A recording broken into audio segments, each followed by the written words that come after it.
Let your curiosity rise. Mad Bricks Webcast, Where the human spirit flies.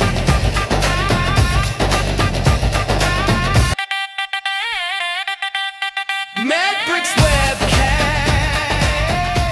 where the human spirit flies. Hey, welcome to the MedBix Webcast. This is Ramana Namaraju. I'm the host. This is today is extremely special for me today because I tell you, I'm going to explain to you why. There is a lot of nostalgical, nostalgia for me. There's a lot of memories of Canada. I moved from United States, India, a small village in India to a small village directly to Montreal, Canada. So I'm interviewing a guest from Montreal, Canada today. There is a lot of history for me in Montreal. I really, um, that's the only place probably I like to snow a little bit better than any other place, But anyway, without further ado, let me introduce my co-host, joining from a with black jacket and a red dress. She's joining from red lips and a brilliant woman and bold Dr. Susan Davis. Welcome. Ramona, your introductions are something else. Yeah. you know, Today is a somber day for me, Susan. It is my brother exactly died in the same, this week actually, in 4 years ago. He is from Canada. He was a brilliant engineer. He did a master's in Toronto University of Toronto engineering, and then he became nuclear engineer, and he traveled around in Romania, South Korea, Japan. He was traveled around the country, around the world to install nuclear reactors. It is one of the brilliant design engineers. Thank you, Navya. That's how you can move on.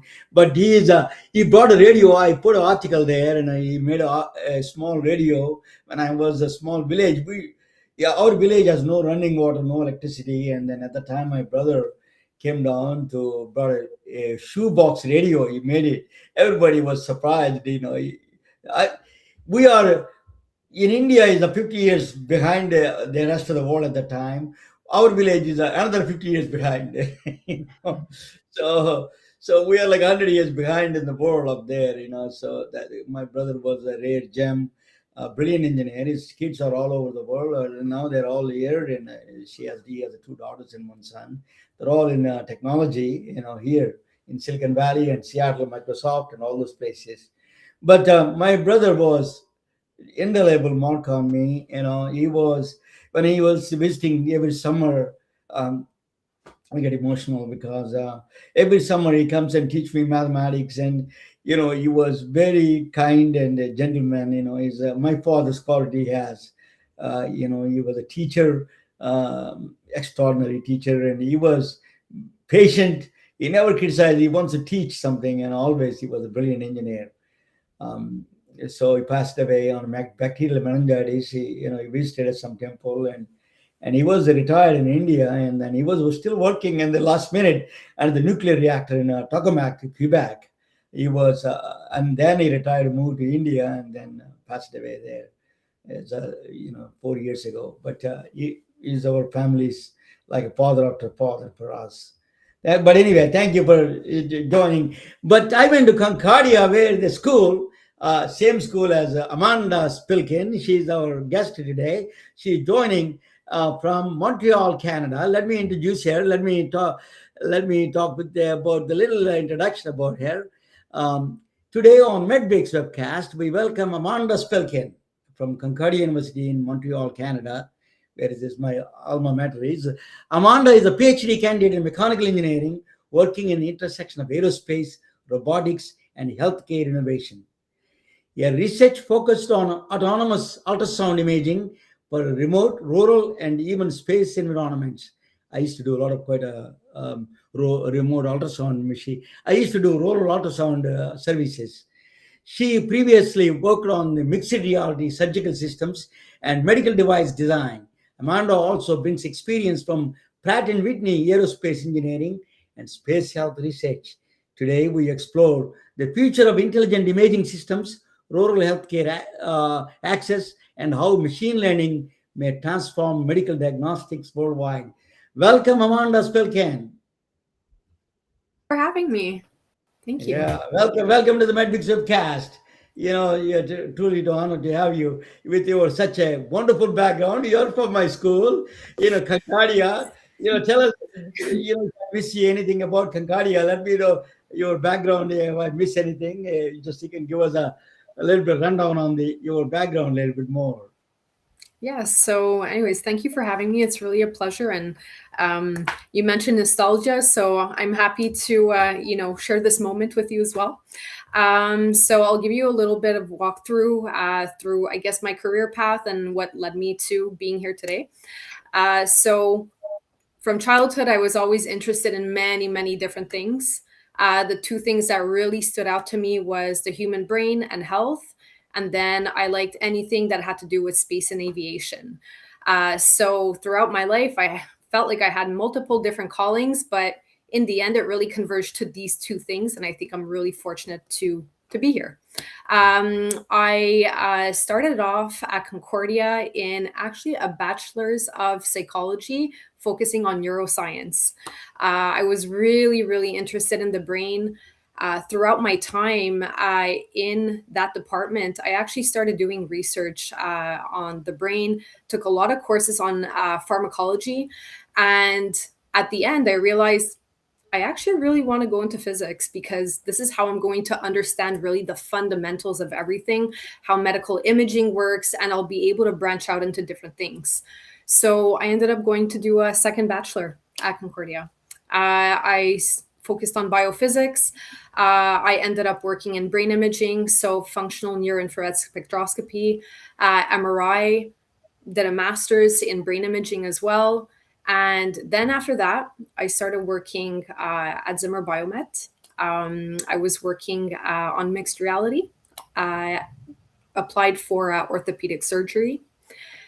And in that time, I had an amazing opportunity to join a PhD project. So this is what I'm working on today, as well as working in aerospace and defense. I was very fortunate to land in a project where I'm working on ultrasound technology for rural and extreme environments. So that's a little bit of what brings me here today. How exciting is that? And it doesn't get a whole lot more extreme or rural than space. Yes. Yeah, absolutely. Montreal to space. So pretty amazing. And all Romana's most favorite topics: physics, spectroscopy. Yeah. Mine a little rural medicine, a little CPR. The bio stuff. Yes. Mixed reality. We've got lots to talk about. Where do you want to start, Romana? Amanda, just I wanted to get reminiscent of my stay in Montreal, Canada. Yes, I used to please. live in Prasad. That all one of the great thing about Concordia was a rival to the McGill University, right? So, they attracted, always I did like McGill guys, they're always, but in Montreal, Concordia he attracted a lot of powerful, very smart people. Professors are very smart. I mean, I was surprised how a small school like that, he attracted a very powerful people in the world. They are the first ones, I think, attracted a lot of international professors and all over the world. I mean, that was head of the Department of Computer Science is my supervisor, Radhakrishnan. He was there. He wrote several books on computer science at the time. But anyway, getting back to the rural medicine, rural space, let me ask you a question on you worked on the cross section of space.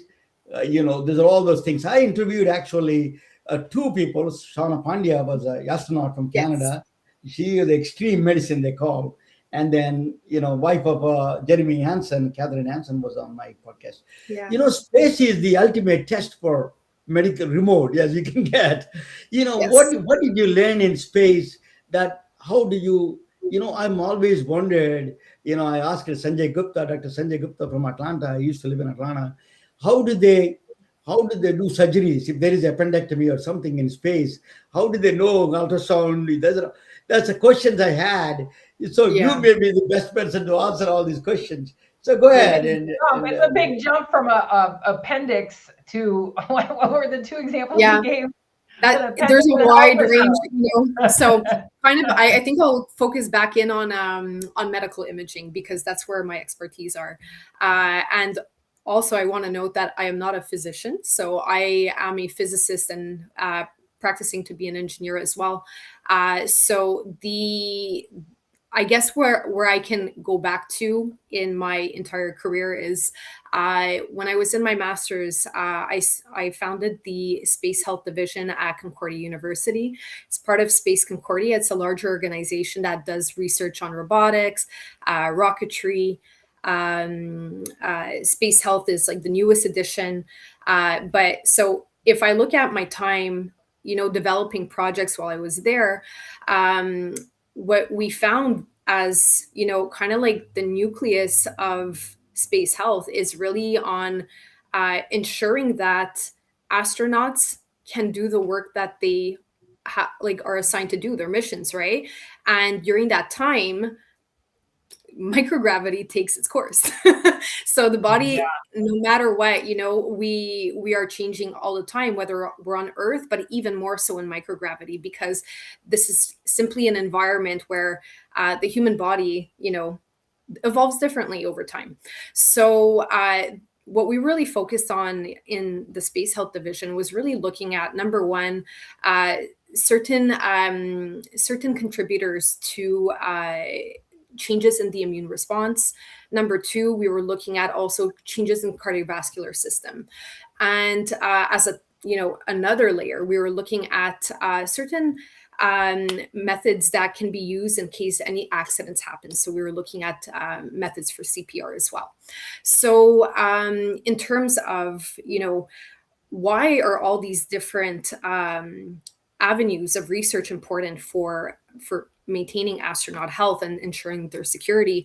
It's really that you want to ensure that you're giving them the best experience, ensuring their health, monitoring the changes over time, and ensuring that they are going to safely return to Earth. So when we talk about surgery, yes, there is definitely research going into this as well.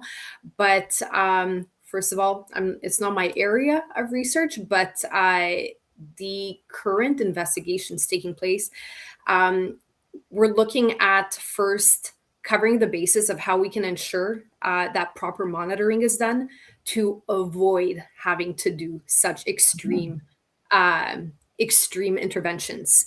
Second, I really hope we do go there one day and that it could be done successfully. I think there are some really interesting groups doing research at the moment, especially at the CNES in France.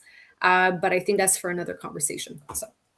Because that's where we're going, right, Amanda? I mean, when we say remote and extreme environments, yes, you live in Canada. There's areas of Canada, the further north you go, the more, get up towards the Arctic, and it gets.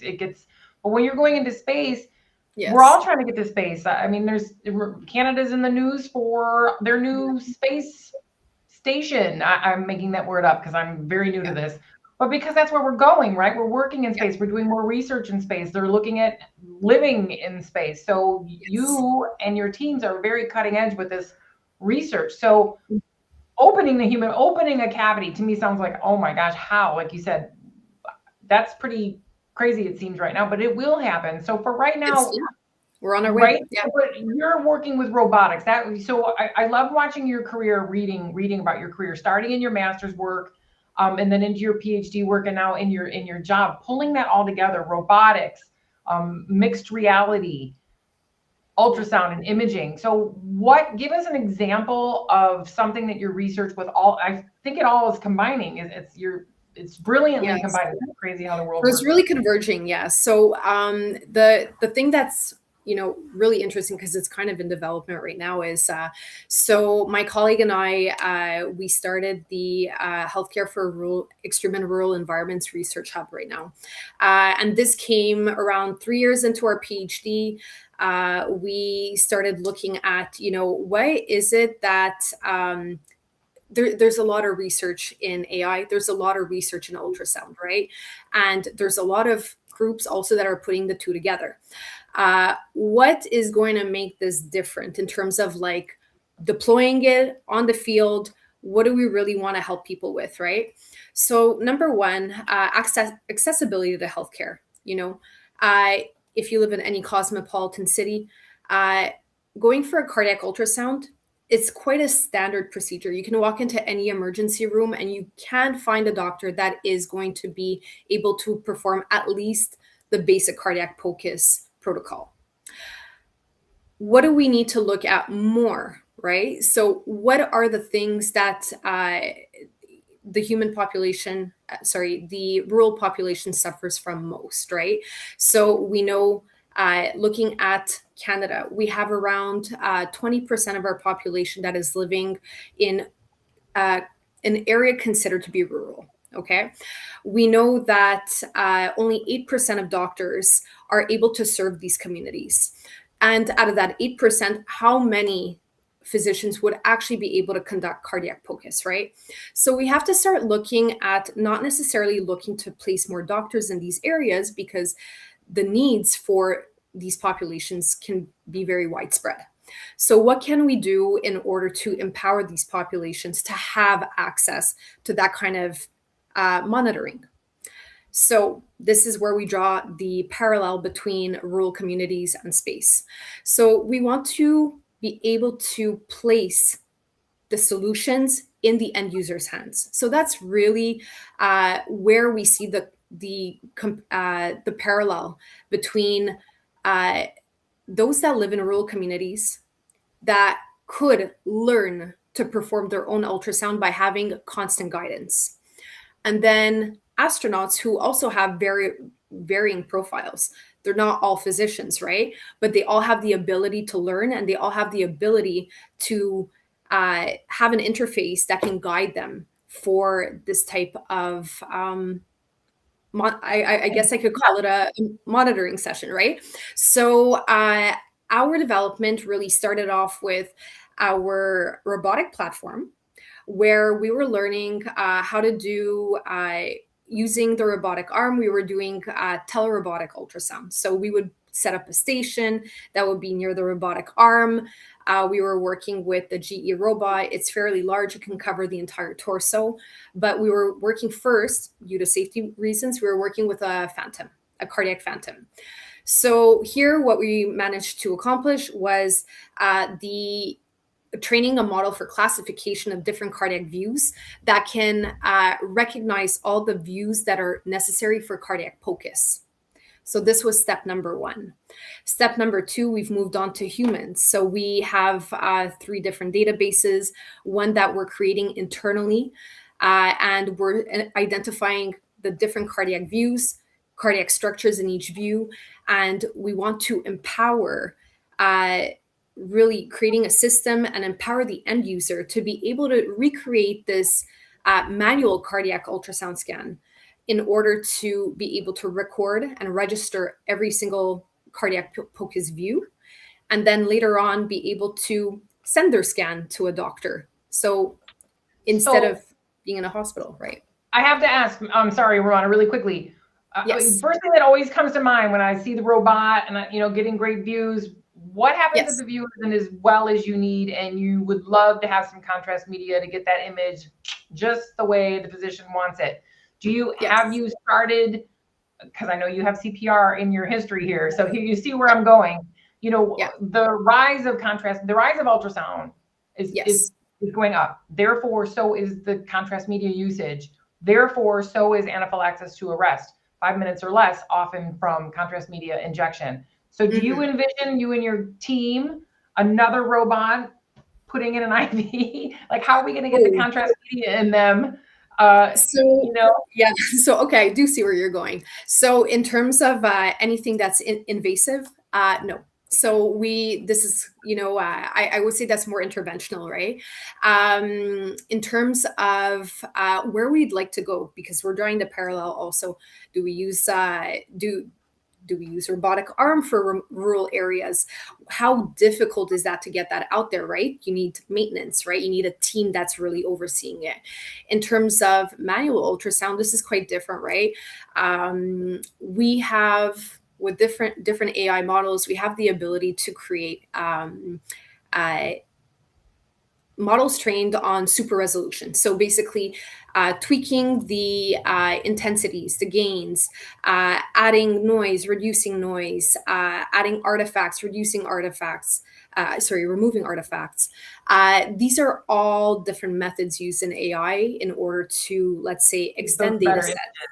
Yes. Yeah. Okay. So, and also, we are working with 3 different data sets. They're quite large, right? But the idea is that over time, the more images, the more videos you have of different ultrasound scans, the more people you cover, right, in your data sets, the more diverse the demographic. Over time, as you're training your models, right, you will be able to use this system anywhere in the world, right? Because our goal is to cover all demographics, all ages, and we are currently working on our first step is really separating the data sets so that we can properly tag, properly annotate, properly test also, right? In order to ensure the highest accuracy in our system. Amanda, is the data sets all publicly available? These are all, is it proprietary things? Nope. So we have a first data set that is available. It's for a cardiac phantom. That one was published. We will have one part of our human data set also available once our research is published. So if you'd like, I can always follow up afterwards and I can make that public and share it with you. Interesting, yeah, but Yeah. very interesting. Let us talk about ultrasound. Just to go back to the extreme ultrasound situation. I used to own ultrasound imaging company. I used to send the ultrasound machine to the rural areas of Georgia. So the problem I had is not the doctors. I can always find a doctor to read it, remote whenever, but the technicians is a huge challenge. Yes. How do you find ultrasound technician? Then the rules came in. They want to have a bachelor's degree. Most of the technicians don't have a bachelor's degree. So United States RDCS is a very strict. They passed a Yes. stringent laws, and then it became much more harder for us to find the technicians. Actually, there is so much severe shortage of technicians. That's one of the things I'm working on actually. So that is how do you. So this is operator dependent. The technician is so important. Radiologist used to tell me the most important is not me, is my technician, because he sees the pictures he takes the pictures. So we are, how do you get away from that when you work in extreme environment like a space or in rural areas? You don't have that luxury of this technician experience. Absolutely. How do Yeah. you solve that problem? Tell me again, how do you solve that? Yes. So, in terms of how do you solve it, I mean, I think that this is something you figure out over time. Right now, our research group, so we have gone through a validation phase where we've interviewed many, many, many different people, physicians, sonographers, engineers, medical device experts. And the thing that we have noticed is, I think number one is the level of skill required to properly assess cardiac ultrasound. So there is a very steep learning curve, right? So in terms of the number of technicians, yes, it definitely is an issue. But the number of very experienced technicians or even very experienced physicians, many pathologies are actually identified when you are extremely experienced. So yes, machines, ultrasound systems can capture certain parameters. If you see that you have a parameter that lands in a range that's acceptable, you won't necessarily think of going further, right? So what we have noticed through a lot of our conversations, and we're actually going to be continuing these conversations by doing a tour of northern Quebec later on this summer, and we will continue this. But what we have found so far is that the skill is the most it's the most limiting factor when you want to look at can someone perform a, I would say, informative cardiac ultrasound. So yes, you have a question. Well, okay.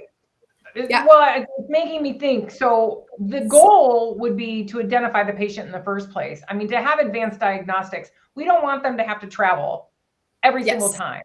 But for now, I hate when I say this to my own team. So for now, this is good enough for now. But for now, Mhm. you know, if you had to say the top 3 things that would flag, Yes. you know, a finding. So we're going to look at Mhm. an ejection fraction, you know, of, you know, less than 30. Okay, ding, ding, ding, winner, winner, Yes. chicken dinner. You're going to have to Yeah. fly to town or drive to town. So I can see that we like those to be, you know, far more detailed, you know, but we don't have contrast media. The skill set is steep, you said yourself, and I'm so Yes. glad you said that. We were speaking last night about ultrasounds, and I kept saying the training, the training, the training, and Romana Yes. said, "Oh, they'll be able to do it." If it's untrained and unskilled, and the angle and the positioning, it's kind of almost Yeah. like why you're doing it. But Yes. my point is could I'm sure you could pick your top 3 flags that would Yes. flag a patient that they would have to come in, and it's enough to get the information for now to get them to a Yes. higher level of care if needed. Yes. So definitely, one of the things that we have seen, and we're actually implementing this from a human perspective, a sonographer, a physician will always do if they see something is not correct, you know, not within, let's say, an acceptable range. Redundancy of different views, you know, to confirm a certain measurement or parameter is essential. This again requires skill. You need to know where to place your probe. You need to know exactly anatomy across people is different, right? You need to know exactly what cardiac view is going to give you a parameter that you're looking for. So this is something that I would say is like probably number 1, redundancy of parameters across multiple views. That's one. Number 2, my research focuses primarily on the aortic valve. Okay. Depending on the population you're looking at, you know, if you look at older population, you may see stenosis, you may see calcification. And how does this look like in ultrasound? You might have brighter spots, you might have darker spots, you may have a diameter that seems to be off. But again, because you have one parameter that's off, you need to check multiple, right? In order to really put something in a category of healthy versus unhealthy, right? So I would say that that's number 2. It's really like understanding what you're seeing, and this is why we're developing the model, the system that we are. And as a third one, I mean, yeah, it comes down to human factors a lot, right? Are you able to properly scan your patient? Are you in conditions where you can have good angle? Do you have, is the participant feeling comfortable, not comfortable? And in rural environments, I mean, and extreme environments, we're expecting that perhaps something has happened that you will not be able to do your ultrasound scan in a classic way. So this is a human factors perspective too, where you need to plan ahead for rapid movements, someone being in pain, Anxiety, popping out with hives, anxiety. you know, Yes. it's Yeah. the percentage of patients who've never had a reaction before. The anxious patient is more likely Yeah. to have a reaction. And we're talking Absolutely. about prior to even using a contrast media. So anxiety alone, Romana, putting a patient where they know they have to come in, they're not familiar with anything we're talking about. They're already worried about their heart. Now we're trying to put them in a weird position. And if there's any hesitation on the sonographers, you got to understand, how does it feel to be in that room, to be the patient? It's really tricky. So I actually teach sonographers and nurses and providers about their bedside manner when it comes to scanning and doing this imaging, because you're not going to get a good scan. An anxious person and an anxious patient, you're not going to get the imaging that you wanted. What is the role of artificial intelligence in this reducing the dependency on the operators like technicians? Is that I see in Silicon Valley that is moving in that direction quite a bit actually. The as you saw exo imaging and butterfly, these are the units coming up with a more. So do you think that will be more AI is going to play a role in that direction? Yes. So I absolutely am a believer that AI will be helping a lot in the future. I know that it's a tricky question. I have worked in the world of medical device development.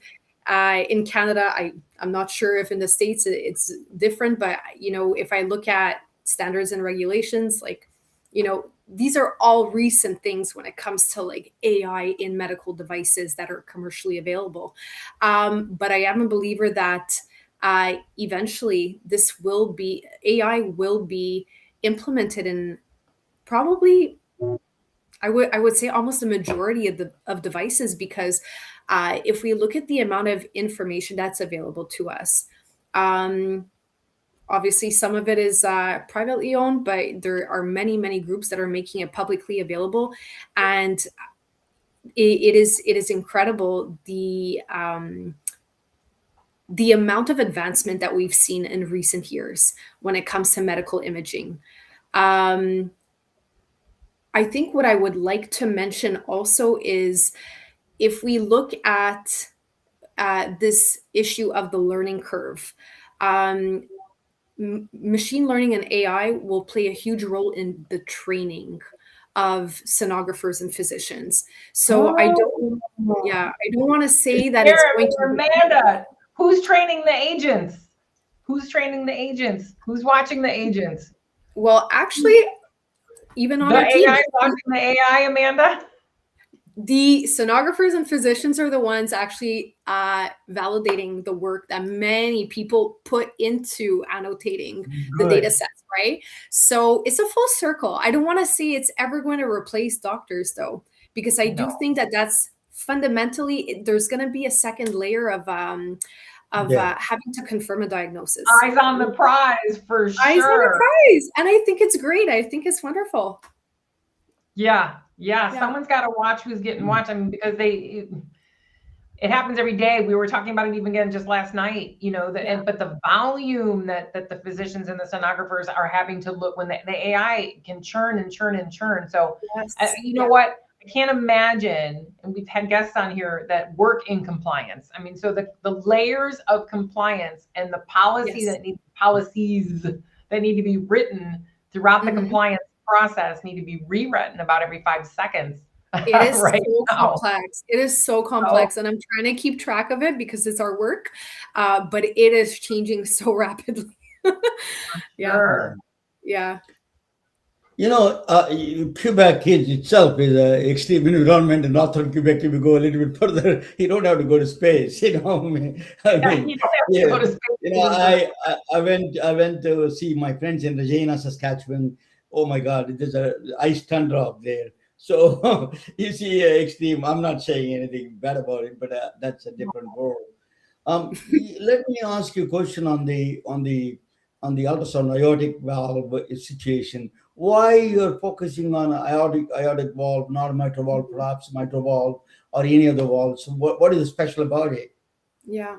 Well, so as we discussed, actually, so our first layer is really looking at the most important views in cardiac POCUS, right? So we really want to ensure that At least what we cover on a first level is anything that would be, let's say, performed in the emergency department. So we want a overview of the cardiac POCUS scan.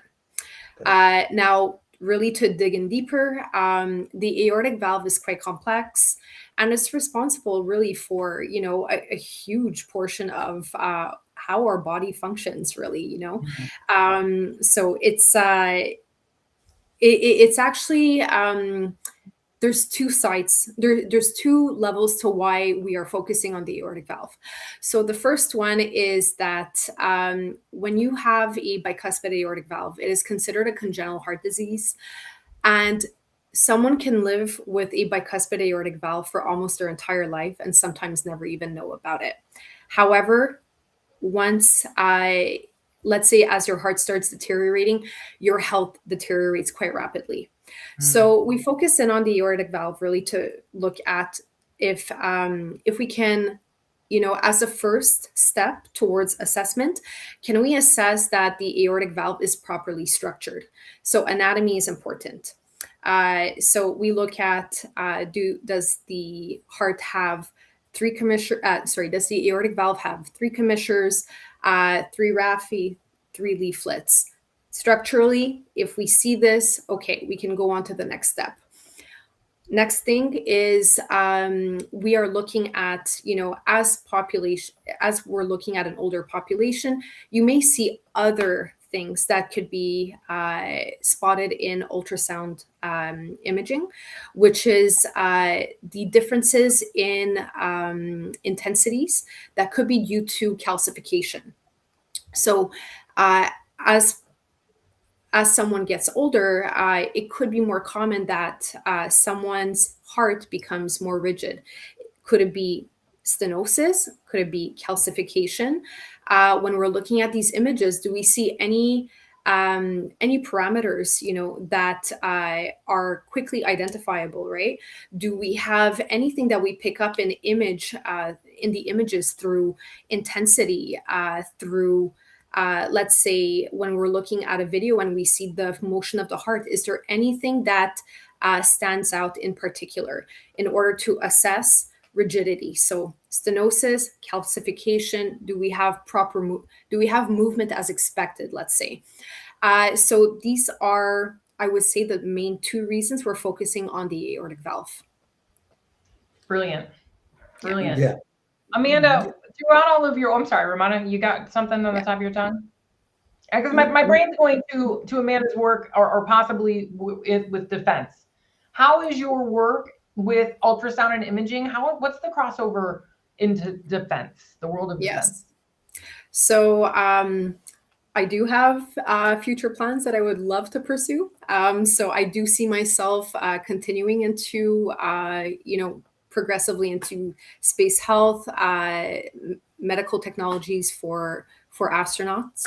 I felt a couple of years ago, I was working at Zimmer Biomet, and I felt that there was something that I had to do in order to really understand this world of space, aviation, astronautics more fully. And so I made a leap. In my PhD, I continue to work in the medical field. I continue to work in development of medical technologies. However, I really wanted to get this feeling of working in aerospace and things that are really, more mechanical, I guess. I felt like I was missing that experience.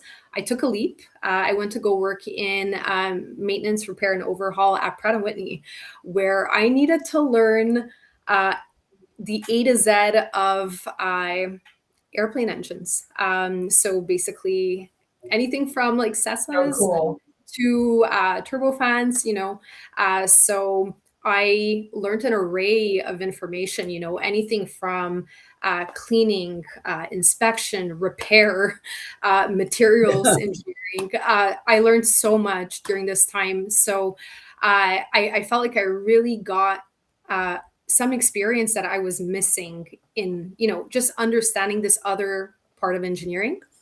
And then I had the opportunity recently to join Lockheed Martin, where I get to work on Canada's new defense programs and feel So very, cool. I feel very, very fortunate. I feel very That's why fortunate. I was telling you, Amanda, that you've got a new best friend, and that would be me. Just because you're supposed to get in the room and in spaces with people who are doing amazing things, so that just maybe through osmosis, I can be amazing too. Can you tell me when you were building and in doing the mechanical engineering, is that where the CPR assist device for that was for space, correct? That you worked Yeah. on? Can you Yes. share So with us actually, a little bit that about was that? during my master's. Yeah. So that was during my master's in physics, actually. So that's when we were working with, we had back in the day when I was still part of Space Health, we had around 20 students working together. So we had different levels of, I would say, experience, right? You had some more experienced researchers, you had some younger students that were joining in, really to understand how to build, a system to perform CPR in space. We had a workshop where we actually used our prototype.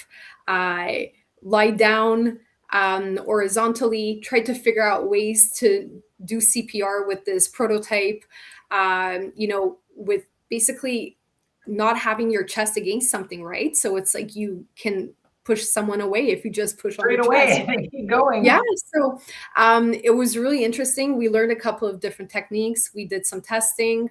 Our device remained in its prototype phase, but we were very proud because it was something that we tried to explore the research that was out there. We tried to create our own solution, and many students. I mean, they went on to continue working in space health, space medicine. It's really great.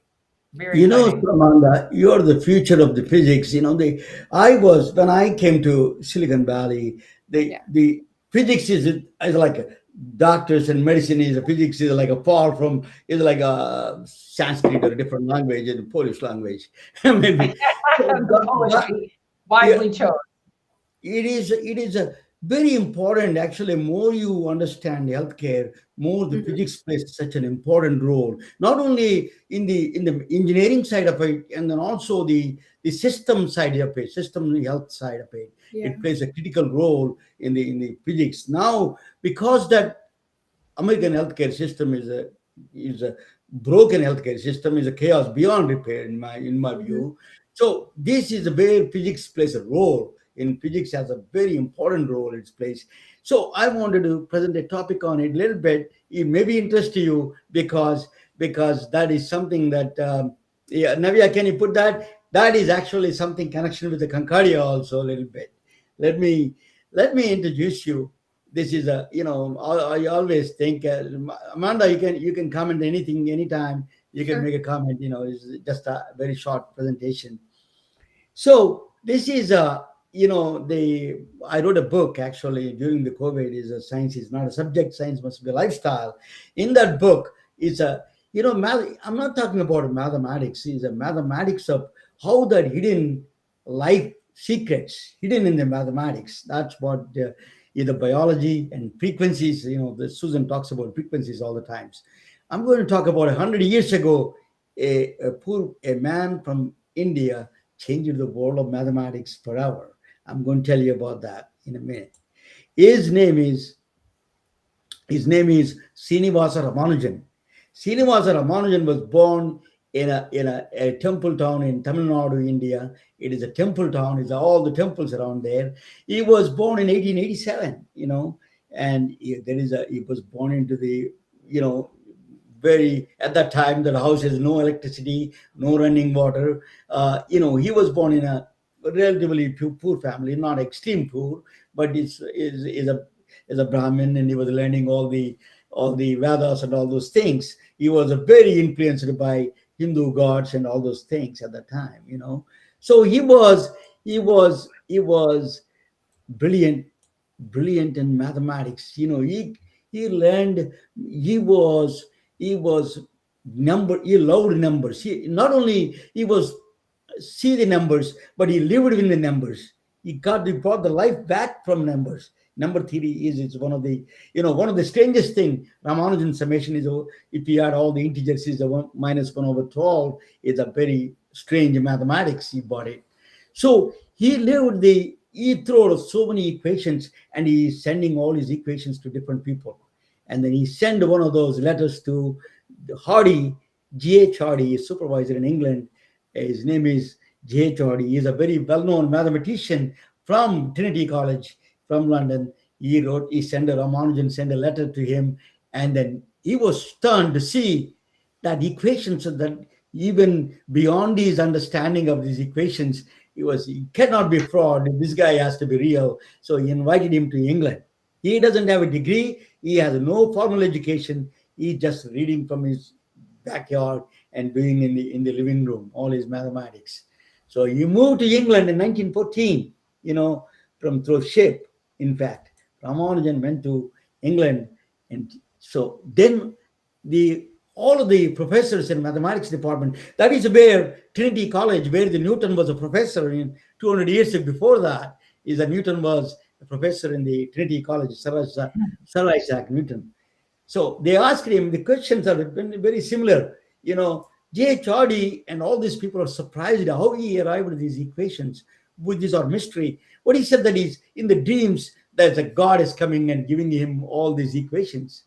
That's why they asked it. The conversation went in the similar way. Is what goddess? He said that he gave a picture, name of the goddess is Namagiri. I have a photo. So the Western people with the logical mind said, "No, forget about it. Sorry, we asked you." So it was a very strange combination of this intuitive mind and a religious kind of a scripture kind of world he's in. But if anybody else, they would have dismissed him in a second. There's a crackpot. But listen, what he said. The Ramanujan is one of the Michio Kaku said that is the strangest mind in the science, entire history of science. And unfortunately, I can't read that. So yeah, now I can read. Michio Kaku is one of the scientists, and you see on TV. Srinivasa Ramanujan was the strangest man in all of mathematics, probably in the entire history of science. He has been compared to the bursting supernovae, illuminating the darkest, most profound corners of mathematics. That Stephen Wolfram, Alpha Math, he wrote books on Alpha. He is a platform called Alpha Math and all those things. He's a very well-known mathematician, richest mathematician probably. Ramanujan's greatest skill was an uncanny ability to tell what was significant. Stephen Wolfram, and then Ken Mono is actually connected with me. He's a professor in Virginia Tech, and now he used to be in Atlanta. I interact with him actually a little bit here and there. But Ken Mono, professor of mathematics, he said that he studied the Ramanujan papers in detail. He tells a story, very moving story. He was not a good student. Ken Mono his father was a mathematics professor. One day he received a letter from Ramanujan's wife after passing away 100 years. Long after long passing of Ramanujan, his wife sent him a letter because they supported all the mathematicians gave contributions there, and she sent a letter. And he saw first time his father was crying in tears, and it was moved him, and then he became a mathematician. Ken Ono is a Silicon Valley advisor here, and he said that he was also actually a consultant for a movie called Infinity, Man You Knew Infinity, Ramanujan's movie. So he said that Ramanujan papers in detail says Ramanujan's work in mathematics is the epitome of intuition. For a brief window of time, 5 years, he lit the world of mathematics on fire. But I'm not talking about mathematics here. Mathematics is the powerful intuition. Mathematics turned into modern computation. Actually, they went to Haifa, Israel. They put a Ramanujan machine. It's full of Ramanujan's algorithms. Haifa is a religious place. They have all the religions, Jewish, Islam, and the Druid religion. All the religions are there. They put a Ramanujan, who is a very religious guy. He put his machine in the Technion, Israeli Institute of Technology. They installed the Ramanujan machine with the Ramanujan's algorithms. These are algorithms that if you during COVID-19 they want to find the molecule for the COVID-19, the IBM supercomputer in the Oak Ridge, they did that. So what they did was, if you don't put these algorithms, you would have gone to 10,000 years. You could not find the molecules. Because of these algorithms, Ramanujan Fourier transformations, they really reduced the time to the minimum, and within a week they produced the all the molecules that can be potential treatment for COVID-19. So Ramanujan machine is a mathematical algorithms, is a different world. But Ramanujan loved numbers. He's a numbers. He lived in numbers, and biology is full of numbers, right? We have a trillion, billions of neurons, trillions of cells, and trillions of neural connections. So this is a playground for Ramanujan. Ramanujan loved millions, billions, trillions, and infinities. He loved all of them, with a love. He produced mathematics related to that. So what he did was, that's biology is full of, Susan talks about all the time, invisible, frequencies. Frequencies are powerful. It tells you the story of life, that actually the Ramanujan, the frequency, the reality is hidden. That hidden frequencies will give us a window into the life's secrets. In fact, that's what the algorithms do. That is what Ramanujan find out the secrets through his mathematical algorithms, biomedical intelligence. He can use it for the purpose of, he is so. Let me tell you something interesting. So right now, if you want to know right now, EEG epilepsy, for example, if you want to find out the epilepsy causing cells in EEG, see what is special about Ramanujan mathematics. It can find the weak signals. Amanda, you may like it. It is a asymmetric patterns it finds. It extracts the very, very weak signals and weak patterns. It recognizes it. Fourier transformation, you need a clear signals, right? As an engineer, you can, that part. But the Ramanujan is specialized in finding out. That's where the HRV also, they use a lot of Ramanujan algorithm inspired algorithms, because they are all complex mathematics they use to heart rate variability side. All this became popular because of Ramanujan inspired mathematics. Now, Concordia connection, Amanda. Do you know this Professor John McKay? I don't. Yeah, he died in 2022, actually. He was emeritus professor in computer science in Concordia. I saw him, I took a class, but actually, he found an equation. It looks like a very strange equation. Is 196,884 equals to 196,883 plus 1. He's a number theorist in Concordia University. John McKay is a British mathematician. What he found is amazing. What he found was that Ramanujan, during he moved. He was only for a short period of time. He was in England. Then he was sick. He fell sick, and then he moved back to India. Last final days, he produced some startling mathematics. It's called modular functions. Modular functions. These are all Mach theta functions. His mathematics is beyond understanding of any present day people. So what John McKay did, Concordia professor, found that one of the connection between them, that is hidden dimensions is how the hidden dimensions are found out through mathematics. That part, hidden dimensions.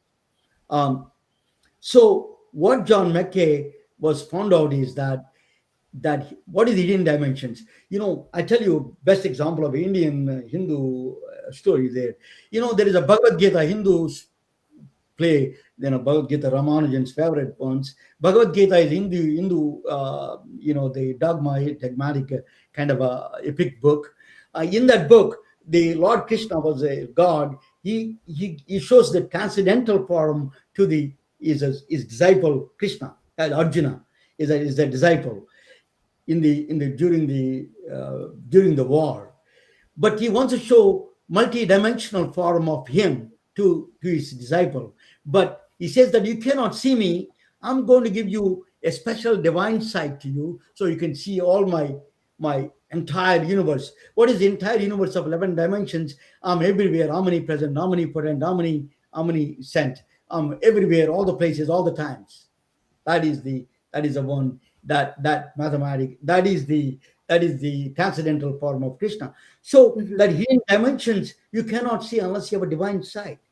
But hidden dimensions in mathematics, you need a mathematics to see. That's what their origin gave, hidden mathematics to see the hidden dimensions.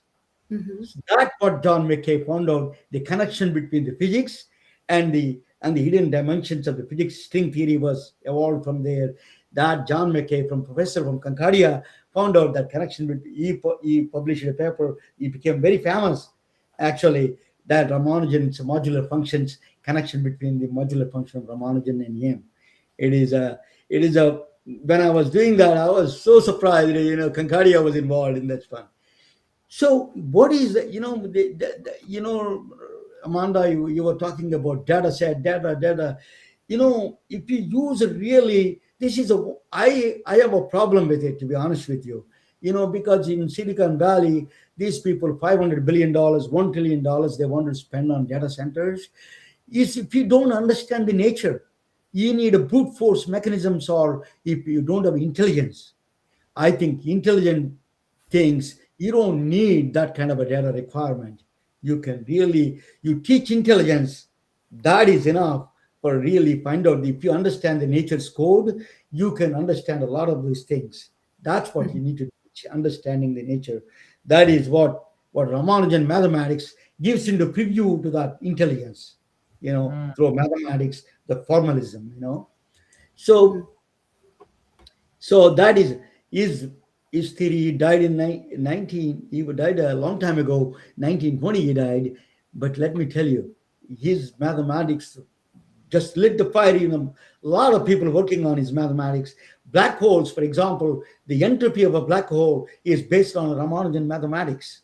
Hmm. The entropy of the black hole on the surface, that they store the information paradox, was solved through Ramanujan mathematics. String theory, for example, that higher dimensions, that string theory, higher dimensions, is all these things came from Ramanujan inspired mathematics. For example, microorganisms, all the viruses and bacteria, they're all billions and trillions. That's infinite numbers, can be dealt with the Ramanujan mathematics. He understands it. Even ATMs, cash distribution is integer partition system. He found Mhm. out the partition system through this one. So there is a movie was done, Infinity, The Man Who Knew Infinity, by Dev Patel in England. It's a wonderful movie. If you have not seen it, see it, please, on Amazon. It is really a great movie. That was a Ken Ono, the professor, was as a consultant for that. Actually, it was a fascinating movie. How a brilliant mind 100 years ago, the technology still we are understanding is a there is a lot of powerful people working on my some of them are my friends, actually. um, so what is that Ramanujan mathematics can tell you in biology is the cancer cell signals are all weak signals. You can detect it through that strange signals. You can extract the patterns through Ramanujan mathematics. Brain signals, for example, neural connections. We spoke of the Bobby Kasturi. He was working the connectome, a huge the system that he's working on. He did that. Those kind of things. Ramanujan mathematics really shines. Mhm. So there is a lot of people working on it. Um, you know, a man who lived 100 years ago, he produced it from mathematics in a kerosene lamp, produced it mathematics with infinite series. Is a complex. Still, we are understanding. We are trying to understand. He gave a 3,900 ideas, theories, and probabilities. He gave. It is Miranda Chang of Paris. She is a pioneering. Manjul Bhargava, I know him. Manjul Bhargava from Princeton University, mathematician. Actually, I met him. He looks like a student. He was working on the number theory. And then John Duncan. John Duncan is from Emory University from Atlanta. Ken Ono, I was telling you, they are all very the powerful minds of the world working on this one, including Concordia. Some of them are working with the John McKay students, probably working there. But the Shamit Kachru is another friend of mine. He's from Stanford Research. He did work on these monster groups. These are the that is I want to mention you that one of the things is I just a little complex, but I'm going to do that. I said that monster moonshine. I did. What is the groups are sporadic groups. These are groups of. So you take a snowflake. How many ways you can rotate? The only one way. Then it is no difference when you rotate. So all these operations you do, these are part of the groups. They make it. But there are groups that they don't fit in any group. That's called a monstrous group. I don't know why they put a moonshine, because you have to drink a moonshine or something. I don't know. So to see those dimensions, to see the numbers. But Susan may know about it a little bit more. Ha ha ha. Yeah. So moonshine mathematics is a mathematical background, actually, that to find hidden dimensions. So that is a group that working on. Thank you for watching. It is a that connection. I loved it. So that's I wanted to talk about that. Thank you so much for joining. Yeah, thank So Good you. what do you- stuff. Good stuff. Great. I'm a little Amanda, what do you think? You are engineer, physicist and engineer. You can tell me. Yes, I mean, you know what? I didn't know about John McCain, but I feel like Concordia has some really interesting people. Some amazing research has come out of Concordia. Actually, I don't know if you have seen on LinkedIn or any other source, but because you are interested in space and you're interested in space health, Mark Pathy, I believe around 2 weeks ago, donated $15 million to Concordia. Oh, And really? founded the Space Institute at Concordia. So we have basically a lot of space research happening, a lot of really amazing talent. So hope to see you around Concordia at some point again for Yeah. space health. I wish space that the health. time. I wish Yeah, the time is turned back, and really I would yeah, have enjoyed it. it's I good. think you're the future. Yeah, Amanda, Amanda, how cool is that? The timing of a donation like that with where you're going and your trajectory. I mean, I keep thinking of Yes, what's his yeah, name, Buzz Lightyear, to infinity and and beyond. beyond.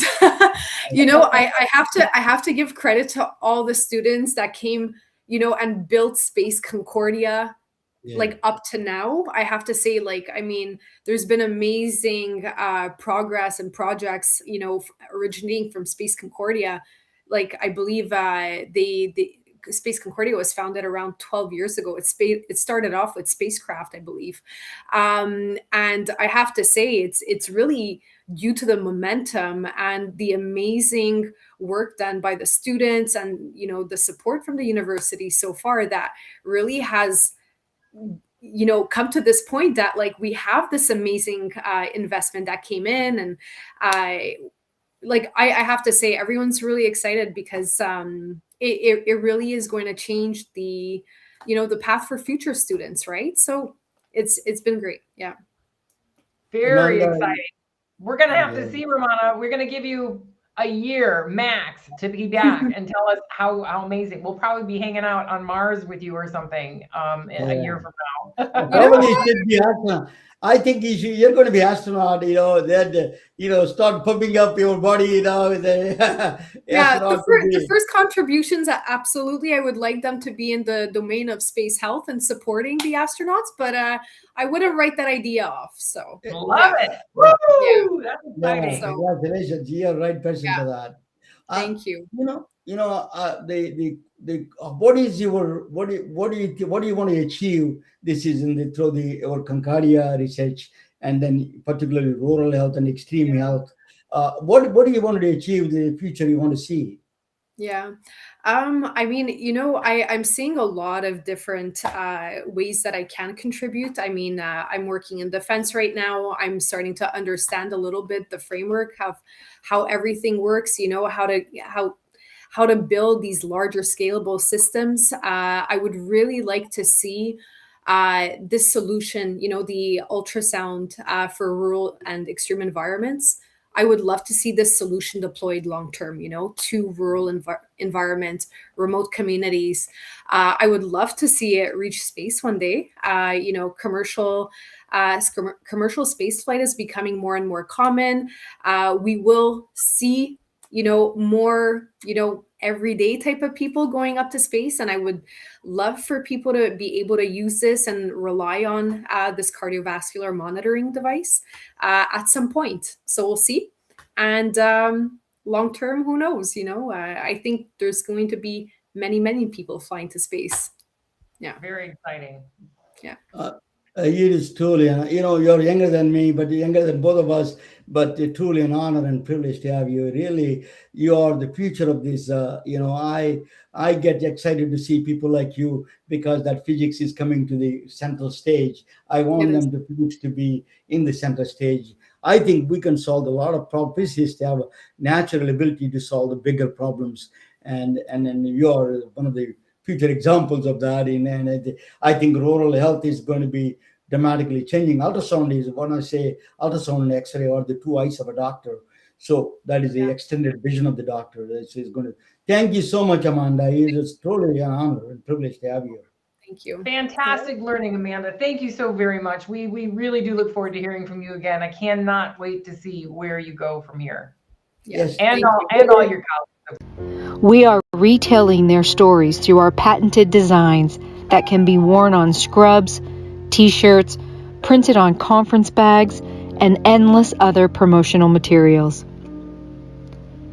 Daily Wear for Medicine is the first ever of its kind to create curiosity in medicine through visual art. We at MedBricks are celebrating unsung heroes of the past who made enormous contributions to the field of medicine through our unique campaign called Daily Wear for Medicine.